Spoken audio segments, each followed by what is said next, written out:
લક્ષ્ય ન્યૂઝ, એક નજર, એક લક્ષ્ય. નાયબ કલેક્ટર ચોટીલા એચ.ટી. મકવાણા નાઓએ તેમની ટીમ દ્વારા થાનગઢ તાલુકાના નવખંભા ગામમાં સર્વે નંબર 104-151 વાળી જમીનમાં આકસ્મિક તપાસણી કરતા તદ્દન ગેરકાયદેસર કોલસાના 4 કૂવા ઉપર કોલસાનું ખનન, સંગ્રહ, વહન, વેચાણ કરવામાં આવતું હોવાનું ધ્યાને આવતા વાહનો ઝડપી પાડવામાં આવ્યા છે.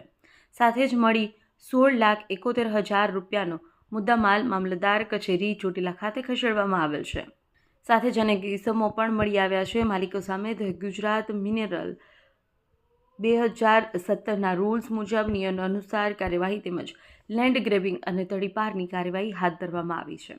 આ કામે વધુ તપાસ ચાલુ છે.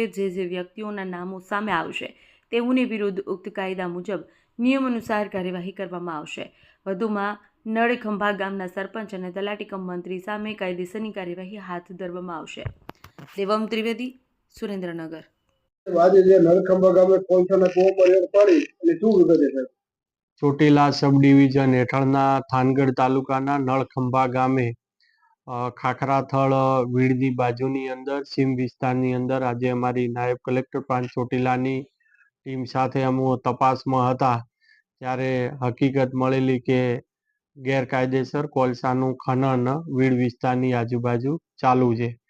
જે હકીકતને આધારે અમોએ આકસ્મિક દરોડા પાડતા કુલ સીમ વિસ્તારની અંદરથી 4 કૂવાઓ છે કાર્બોસેલ એટલે કે કોલસાના ચાલુ હાલતમાં મળી આવેલ અને ત્યાંથી જે કોલસા પરથી જે મજૂરો હતા એ મજૂરો પણ અંદર 2 કૂવાની અંદર હતા અને બાકીના કૂવાની આજુબાજુના મજૂરો છે જે કામ કરતા એ નાસી ગયેલા અને જે મુદ્દામાલ હતો એ મુદ્દામાલ છે એ જપ્ત કરવામાં આવેલ, જેમાં 2 ટ્રેક્ટર, 1 જનરેટર મશીન અને 2 કમ્પ્રેસર મશીન, 1 બાઇક, 30 નંગ 90 સુપર પાવર જે વિસ્ફોટક છે, 500 મીટર ઇલેક્ટ્રિક વાયર છે, 300 મીટર ઇલેક્ટ્રિક કેબલ છે અને 3 ચરખી.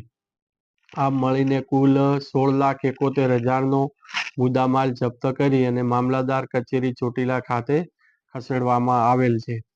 સાથે સાથે આ તદ્દન ગેરકાયદેસર કોલસાનું ખનન કરતા જે ઈસમો છે તેઓના પણ આઈડેન્ટિફાઈ નામો કરવામાં આવેલ છે, જેમાં ધીરુભાઈ તેજાભાઈ કોળી રહે ખાખરાથળ તાલુકો થાનગઢ, રામાભાઈ તેજાભાઈ કોળી રહે ખાખરાથળ, વિહાભાઈ જગાભાઈ દિયડ રહે ખાખરાથળ, ગભરુભાઈ જગાભાઈ દિયડ રહે ખાખરાથળ, મનુભાઈ જગાભાઈ દિયડ રહે ખાખરાથળ, દીપાભાઈ શનિભાઈ દરબાર રહે ખાખરાથળ, હરેશભાઈ લગાભાઈ બારૈયા રહે નાળિયેરી અને જગાભાઈ કાળુભાઈ બાવળિયા રહે નાળિયેરી.